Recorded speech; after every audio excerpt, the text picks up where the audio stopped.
चंद बातें पहले हम उनसे सुनेंगे और हम साथ में फिर कलाम को शुरू करेंगे। यीशु मसीह के अजीम जलाली और बाबरकत नाम में आप सबकी सलामती हो। जब यहाँ प्रे कर रहा था तो रूह कुद्स ने मुझे बड़े जोर से झंझोला और ये कहा कि देख आज शाम मैं इनके दरमियान से गुजरने वाला। Hallelujah, hallelujah. और आज शाम वो आपको बरकत देगा।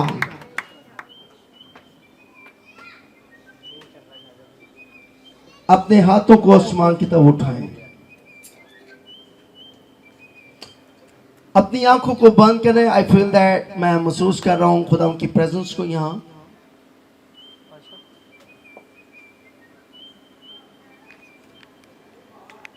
जिसका ये फोन बज रहा है प्लीज साइलेंट मोड पे करें उसे।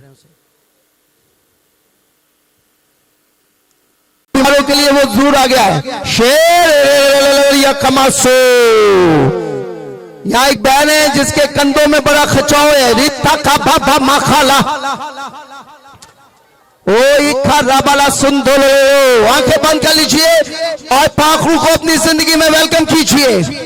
ईमान और यकीन और भरोसे के साथ, इत्मीनान के साथ आए महीब खुदा तेरी इलाही कुदरत को इन हाथों पर मेरे खुदा ईमान के साथ मांग लेता हूं। तेरा आसमान जो खजानों से भरा है, नेमतों से भरा है, तेरे जलाल से भरा है, तेरे नूर से भरा है। आज शाम इन्हें छू ले, इन्हें छू ले, इन्हें छू ले। शाबर रबन रज़ब पापा ओ रीखा पापा पापा पारो इनके हाथों में तेरा जोर आए मेरे खुदा। तेरी खुदा खुशबू इन पर ठहर जाए, तेरा नूर इन पर ठहर जाए। ओ खुदा ये गवाहियों से लबैस हो जाए और तेरे कलाम की कुदरत से आज शाम इनके बंधन टूटे। तेरा शुक्र और तेरी तारीफ करता हूँ खुदा। मैं अपने आप को सब बुलंद से कहेंगे हालेलुया। मेरे अज़ीज़ों, आज बड़ा खूबसूरत टॉपिक है, बड़े गौर से सुनना है। जब मैं सफर में था आज से 2 दिन पहले, यूसुफ का टाइम था जब रूह कुद्स ने मुझसे बात की और कहा कि तूने इस चीज पे बात करनी है। आज का अनवान है, जो लिखना चाहता है लिख सकता है, खुदा से दूरी इंसान की जिंदगी में मजबूरी। क्या टॉपिक है? फिर बुलंद आवाज से, खुदा से दूरी। बड़े गौर से सुनना है। हम सब जो यहां मौजूद हैं, हम सब जो यहां बैठे हुए हैं, हम सब जो खुदा के चरणे मुबारक में हैं, इस खेमा का हिस्सा बने हुए हैं। खुदा आज शाम, खुदा का रूह आज शाम, खुदा की प्रेजेंस आज शाम हमसे बातें करना चाहती है। जैसे कि 2 दिन पहले खुदा ने ये मैसेज मेरे मन और दिल में डाला कि आज शाम मैं आपको साथ उसे बांट सकूं, शेयर कर सकूं कि खुदा से दूरी और इंसान की जिंदगी में मजबूरी है। याद रहे, बाइबल मुकद्दस खुदा का पाक कलाम हमें इस बात की आगाही देता है कि जब हम खुदा से दूर हो जाते हैं, जब हम खुदा की हजूरी से निकल जाते हैं, जब हम खुदा से अलग हो जाते हैं, फिर हमारी जिंदगी के अंदर मजबूरियां पैदा हो जाती है, मुसीबतें पैदा हो जाती है, मसाइल पैदा हो जाते हैं, तकलीफें पैदा हो जाती है। सिर्फ काम क्या हुआ है, खुदा से दूर होने के एवज हम मुश्किलात का सामना करते हैं। खुदा से अलग होने के एवज परेशानियां हमारी जिंदगी का हिस्सा बनती है। और बाइबल मुकद्दस खुदा का पाक कलाम जो अलूयत से बशरियत में आता है, इस बात को बयान करता है कि वो लोग जो खुदा से दूर हैं, वो जिंदगियों में, मुश्किलातों में, परेशानियों में फंसे हुए हैं, वो दुखों में पड़े हुए हैं, वो मुसीबतों में पड़े हैं। बाइबल मुकद्दस में हमें बड़ी एक खूबसूरत कहानी मिलती है।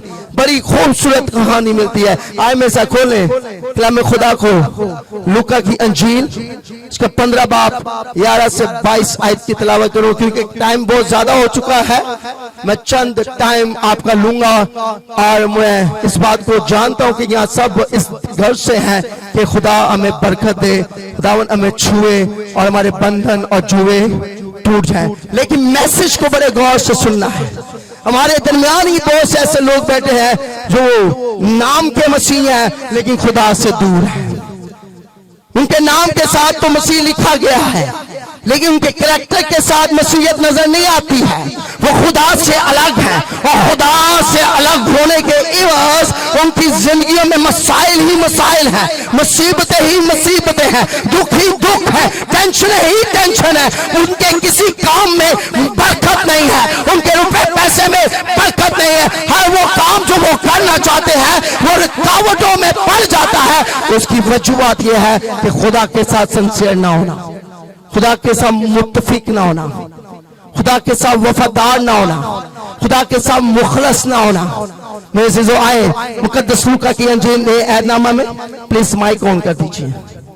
मुकद्दस लूका की अंजील उसके 15 बाब उसकी 11 से 22 आयत की तिलावत करेंगे और बड़े गौर से। ये बड़ी खूबसूरत कहानी है कि जब इंसान बनी इंसान खुदा से दूर होता है तो किन किन मसाइल को वो झेल लेता है, किन किन मसाइल का वो सामना करता है, किन किन मसाइल में वो पड़ जाता है। यहाँ दौरे आजरा के अंदर ये बात हमें नजर आती है कि इंसान को जब हम गौर फिक्र करते हैं तो मेरे ख्याल से आज मुझे ये बात सुनने को मिलती है, सीखने को मिलती है कि बहन फलान डॉक्टर के पास गई है, बहन फलान डॉक्टर। याद रहे ये उसके सबब ही होता है जब हम खुदा से अलग होते हैं, जब हम खुदा से दूर होते हैं, जब हम खुदा के करीब नहीं जाते हैं। और ज़बूर नबीस के अंदर लिखा है, नहीं हालेलुया,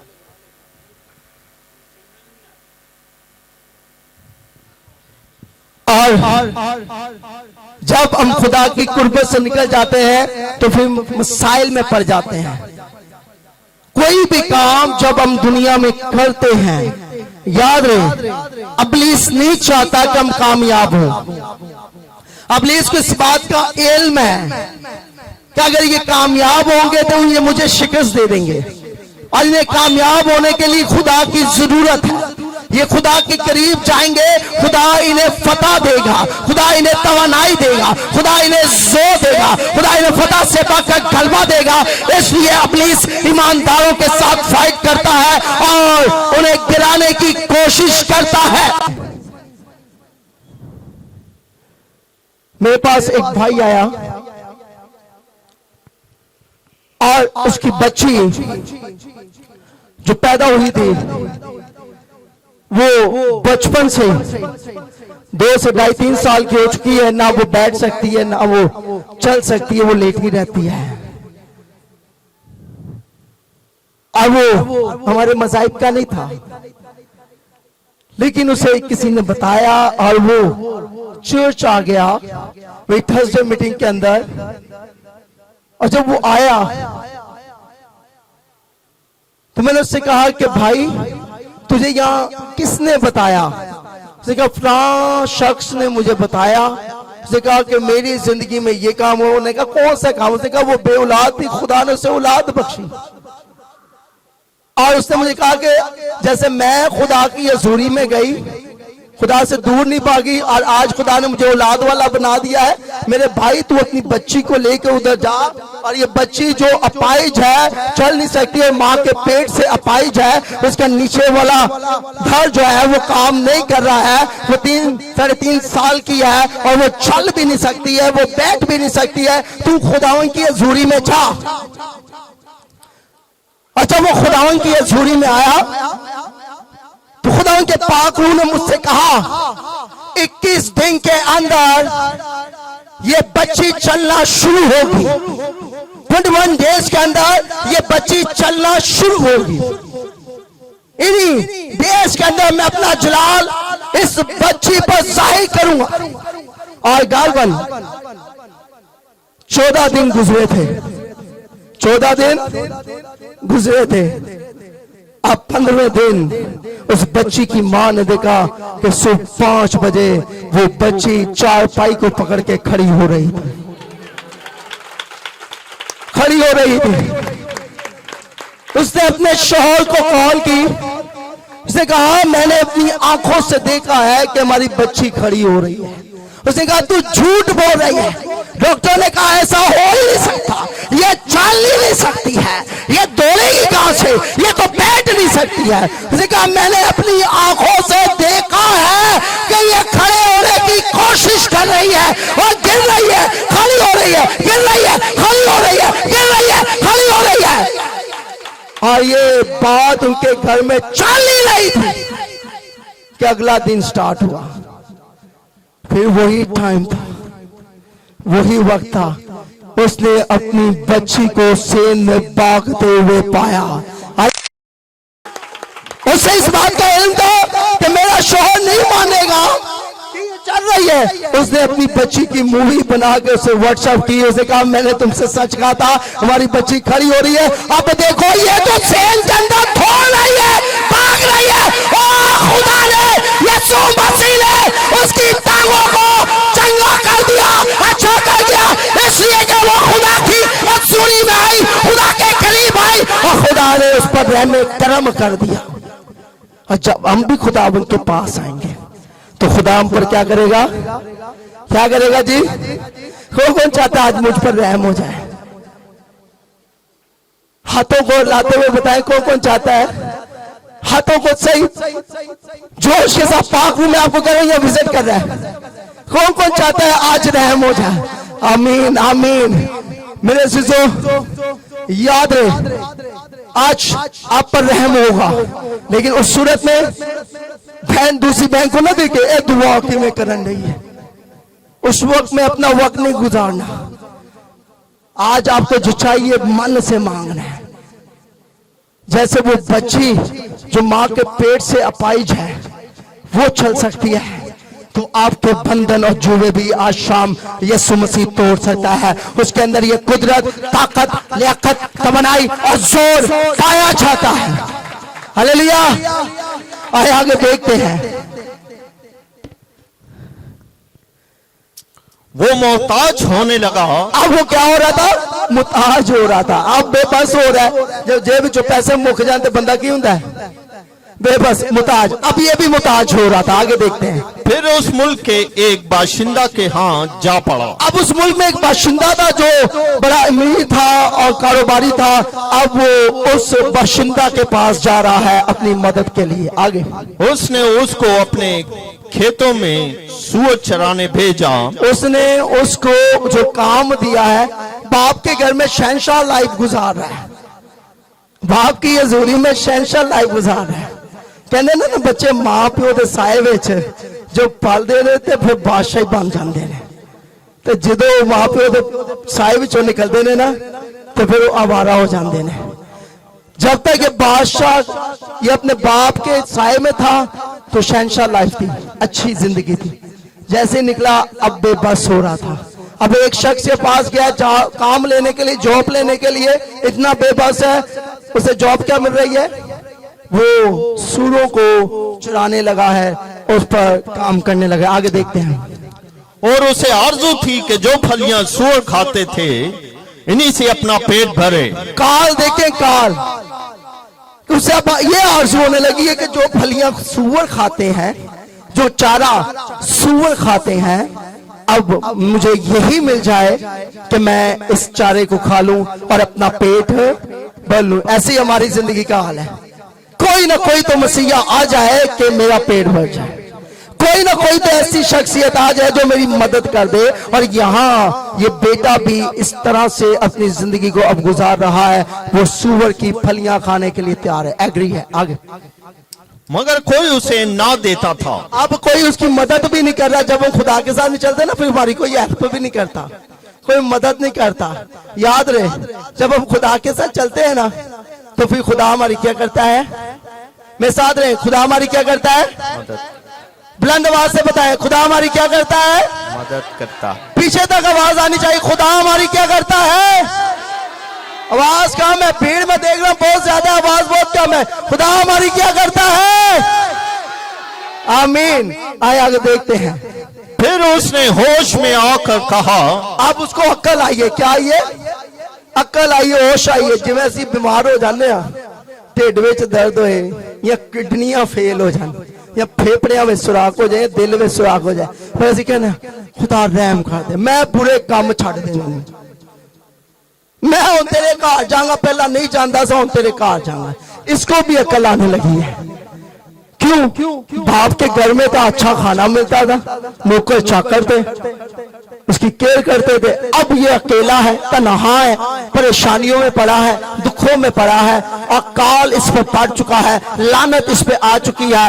अब ये मदद के लिए लोगों को पुकार रहा है, उसकी कोई हेल्प कर दे, कोई मदद कर दे, और अब इसकी कोई मदद करने के लिए भी एग्री नहीं है। आगे जी। मेरे बाप के बहुत से मजदूरों को, अब ये लोगों को बता रहा है, कह रहा है मेरे बाप के पास बहुत से क्या थे? मजदूर थे, और आज मैं नौकर हूं।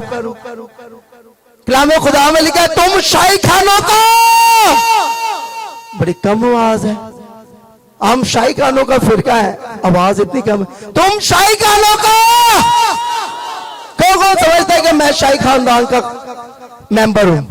तो आए उस खानदान के लिए जोरदार तालियां बजाएंगे। हालेलुया। आए आगे देखते हैं। मेरे बाप के बहुत से मजदूरों को अफराद से रोटी मिलती है, और मैं यहाँ भूखा मर रहा हूँ। मैं यहाँ क्या कर रहा हूं? अक्सर बच्चे सोचते हैं अब्बा तो बूढ़ा हो गया, आज ही रोटी चंगी खांदा है, तो मुन्नू तो रोटी चंगी नहीं लगती।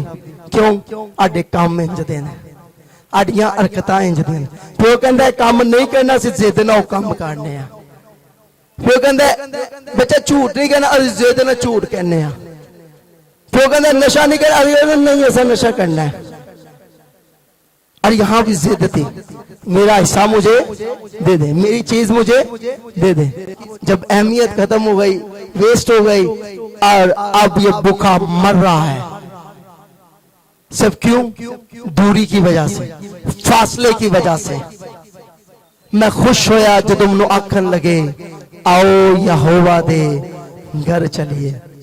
हमारी खुशी खुदा के घर में है, हमारी ताजगी खुदा के घर में है, हमारी तंदुरुस्ती खुदा के घर में है, हमारी बहाली खुदा के घर में है, हमारी निजात हमारे खुदा के घर में है, हमारी मखलसी खुदा के घर में है, हमारी शातमानी खुदा के घर में है। मुकद्दस दाऊद कहता है मैं तुझसे जुदा होकर किसी काम का नहीं हूं। उसे कोई इंसान इज्जत नहीं दे सकता, और जिसे खुदा इज्जत दे उसकी इज्जत कोई इंसान खत्म नहीं कर सकता, क्योंकि आसमान और जमीन का कुल अख्तियार यीशु मसीह के पास है। यीशु ने कहा मैं किबरिया की दैनी तरफ जा बैठा हूं। कहा आए थके मांदो मेरे पास आओ, मेरी हजूरी में आओ, मेरी कुर्बत में आओ, मैं तुम्हें शिफा बख्शूंगा, मैं तुम्हें रिहाई दूंगा। कितने लोग आज अपनी जिंदगी में बीमारी को लेकर चले? हाथ खड़ा करें, शर्माए नहीं। कितने लोग बीमारी को अपने साथ लेकर आए हुए हैं? तो आज शाम ये वक्त है, आप उस बीमारी से छुटकारा पा सकते हैं। सिर्फ अपने आप को खुदा की हजूरी में दे दें, फासले को खत्म कर दें, दिल से खत्म कर दें। और जब फासला खत्म होगा ना, तो आसमान खुल जाएगा, आसमान खुल जाएगा, बरकत का नज़ूल होगा, नेमतों का नज़ूल होगा। फिर आप शिफा पाएंगे और उसके अजीब और जलाली कामों को देखेंगे। क्या आप तैयार हैं खुदा की कुदरत को देखने के लिए? तो आए अपने कदमों पर खड़े होंगे। शेख